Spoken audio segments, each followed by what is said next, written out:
बिस्मिल्लाहिर्रहमानिर्रहीम, अस्सलाम वालेकुम। आप देख रहे हैं टैलेंट न्यूज़। मैं हूं मोहम्मद हसीब खान। और मैं हूं कदर रियाज। शामिल करेंगे न्यूज़ हेडलाइंस। गिलगित बल्तिस्तान के साबिक चीफ जज के खिलाफ तौहीन अदालत का केस अहम रुख इख्तियार कर गया। राना शमीम इस्लामाबाद हाई कोर्ट में पेश हो गए। कहते हैं सरबे मोहर बयान हल्फी लाकर मैंने रखा था, जो किसी को भी इशाअत के लिए नहीं दिया। नहीं मालूम बयान कैसे लीक हुआ। चीफ जस्टिस अतर मिनुल्लाह ने इस्तफसार किया, आप बताएं कि 3 साल बाद बयान हल्फी किस मकसद के लिए दिया गया। आपने अवाम का अदालत से एतमाद उठाने की कोशिश की। जो कुछ कहना है अपने तहरीरी जवाब में लिखें। अदालत की राना शमीम को जवाब के लिए 5 दिन की मोहलत। गिलगित बल्तिस्तान के साबिक चीफ जज राना शमीम कहते हैं केस में इस्तेमाल किए जाने वाले बयान हल्फी की तहरीर इन्हें ठीक से याद नहीं। इस्लामाबाद हाई कोर्ट में तौहीन अदालत केस की समाअत के दौरान अटॉर्नी जनरल ने इस्तदा की कि राना शमीम को ओरिजिनल बयान हल्फी पेश करने की हिदायत की जाए। इस पर साबिक चीफ जज का कहना था कि मुझे नहीं मालूम कि जो बयान हल्फी रिपोर्ट हुआ वो कौन सा है, मैं पहले रिपोर्ट किया जाने वाला बयान हल्फी देख लूं। राना शमीम के जवाब पर अटॉर्नी जनरल ने कहा कि जिस शख्स ने बयान हल्फी दिया इसे याद नहीं कि बयान हल्फी में क्या लिखा है। अगर इन्हें नहीं मालूम तो फिर ये बयान हल्फी किसने तैयार करवाया। लंदन पहुंचते ही गवर्नर पंजाब ने अपनी हुकूमत पर शिकवों का ढेर लगा दिया। प्रेस कॉन्फ्रेंस करते हुए चौधरी मोहम्मद सरवर ने कहा, गवर्नर बनने की ख्वाहिश नहीं थी, लेकिन पार्टी ने रस्मी ओहदा देकर साइड लाइन कर दिया। काम का ओहदा दिया जाता तो डिलीवर कर सकता था। अपने दायरा इख्तियार में आने वाले काम खुश उसलूबी से अदा करने की कोशिश कर रहा हूँ। गवर्नर पंजाब ने एतराफ किया कि हुकूमत पुलिस और अदलिया में इस्लाहात लाने में नाकाम रही। पाकिस्तान का अलमिया है कि शख्सियात के पीछे भागते रहे और इदारे मजबूत नहीं किए। चौधरी सरवर का मजीद कहना था कि मुल्क का बौसीदा निज़ाम अवाम के मसाइल हल करने से कासिर है। पीपल्स पार्टी के 54वें यौम तासीस के मौके पर बिलावल भुट्टो की तमाम जियालों और कौम को मुबारकबाद। चेयरमैन पीपल्स पार्टी ने पैगाम में कहा, वक्त आ गया है अब पाकिस्तान में हकीकी जमहूरियत को मौका दिया जाए। लाडला साजी का खात्मा करना होगा। तवील जिदोजहद और बेमिसाल कुर्बानियों के बाद अब पाकिस्तान में जमहूरियत की तर्जमान पीपल्स पार्टी है। अवाम के हक हाकमियत के लिए जिदोजहद जारी रखेंगे। IMF मुआहिदे से महंगाई का एक नया सैलाब आएगा, शाहिद खाकान अब्बासी ने खबरदार कर दिया। मीडिया से गुफ्तगू करते हुए साबिक वजीर आजम का कहना था, हुकूमत पूरी तरह नाकाम हो चुकी। मुल्की मसाइल के हल के लिए फौरी शफाफ इंतखाबात कराए जाएं। 3 साल हो गए, कर्जा कमीशन की रिपोर्ट सामने नहीं आई। शुगर कमीशन बना तो चीनी 75 रुपए किलो थी, आज 150 पर पहुंच गई। खाकान अब्बासी ने मजीद कहा, हमने 5 साल किसी को सियासी इंतकाम का निशाना नहीं बनाया। मरियम नवाज ने कोई कानून तोड़ा है तो कार्रवाई करें। महंगाई की सताई अवाम को एक और झटका, बिजली फी यूनिट 4 रुपए 75 पैसे महंगी होने का इम्कान। फ्यूल एडजस्टमेंट की मद में बिजली महंगी करने की दरख्वास्त पर समाअत आज होगी। सेंट्रल पावर परचेजिंग एजेंसी ने नेप्रा में दरख्वास्त जमा करवा रखी है। मंजूरी की सूरत में सारिफीन पर 60 अरब रुपए का इजाफी बोझ पड़ेगा।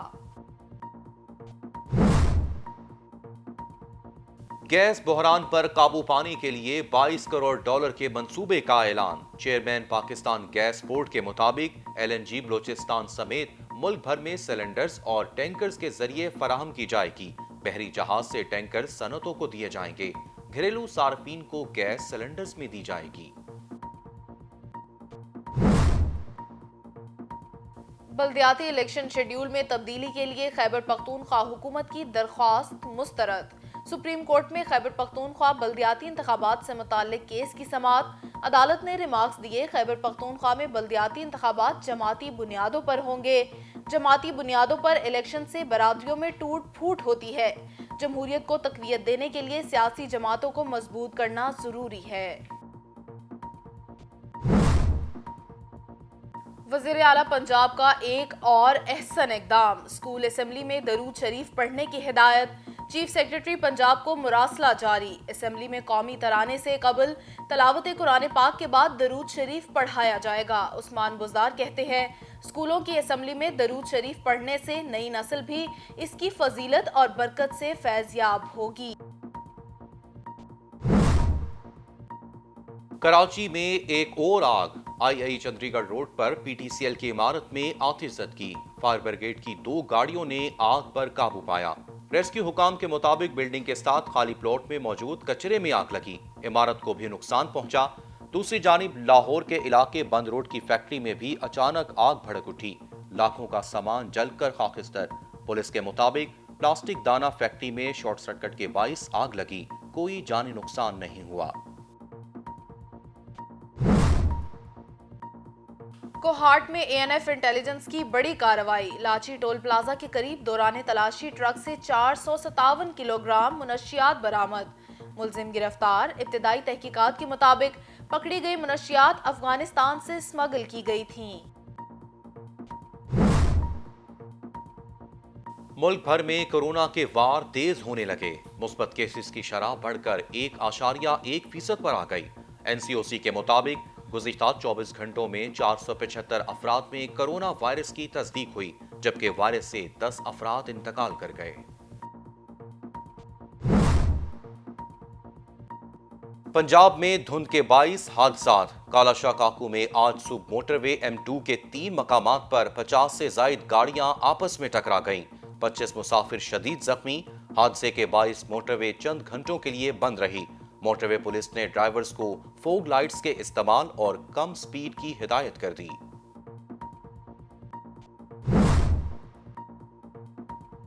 मुल्क के बेशतर इलाकों में आज मौसम खुश्क रहा। पंजाब, सिंध और खैबर पख्तूनख्वा में मौसम सर्द।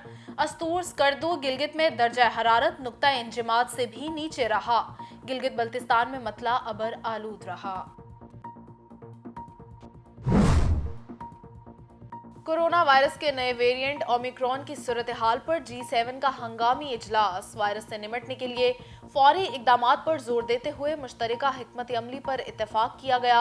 इजलास में ग्लोबल हेल्थ समिट और G20 रूम डिक्लेरेशन पर अमल दरामद को यकीनी बनाने का अयादा, वैक्सीन की फराहमी और तमाम ममालिक की वैक्सीन तक रसाई मुमकिन बनाने पर जोर दिया गया। अफ्रीकी मुल्क तंजानिया में कछुए का जहरीला गोश्त खाने से 7 अफराद हलाक। 38 अफराद की हालत तशवीशनाक। मरने वालों में 3 साला बच्चा भी शामिल। डॉक्टर्स के मुताबिक कछुए का जहरीला गोश्त सबसे ज्यादा बच्चों को ही मुतासिर करता है। हुकाम ने कछुए का गोश्त खाने पर पाबंदी आयद कर रखी है। तुर्की में बारिशों ने तबाही मचा दी। इस्तांबुल में तूफान और मूसलाधार बारिशों से 4 अफराद जाँ बहक, 19 जख्मी हो गए। मामूलाते जिंदगी दरहम बरहम, गाड़ियां उल्ट गईं, दरख्त जड़ों से उखड़ गए। शहर के मरकज में वाक़या क्लॉक टावर जमीन बोस हो गया। इमदादी सरगर्मियां जारी। चिटागोंग टेस्ट T20 सीरीज के बाद पाकिस्तान की बांग्लादेश को पहले टेस्ट मैच में भी शिकस्त। शाहीनों ने बंगाल टाइगर्स को 8 विकेटों से हरा दिया। ओपनर्स आबिद अली 91 और अब्दुल्ला शफीक 73 रन बनाकर टॉप स्कोरर रहे। दोनों टीमों के दरमियान दूसरा टेस्ट 4 दिसंबर से ढाका में खेला जाएगा। और अमेरिकी बॉक्स ऑफिस पर कोलंबिया का जादू छा गया। एनिमेटेड फिल्म एनकांटो ने $2.70 करोड़ कमाकर रवां हफ्ते पहली पोजीशन पर कब्जा जमा लिया। रिवायती जादुई कहानी से जुड़ी एनिमेटेड फिल्म एनकांटो ने मद्दाहों के दिल जीत लिए। न्यूज़ स्टूडियो से फिलवक्त इतना ही। मज़ीद अपडेट्स के लिए देखते रहिए टैलेंट न्यूज़।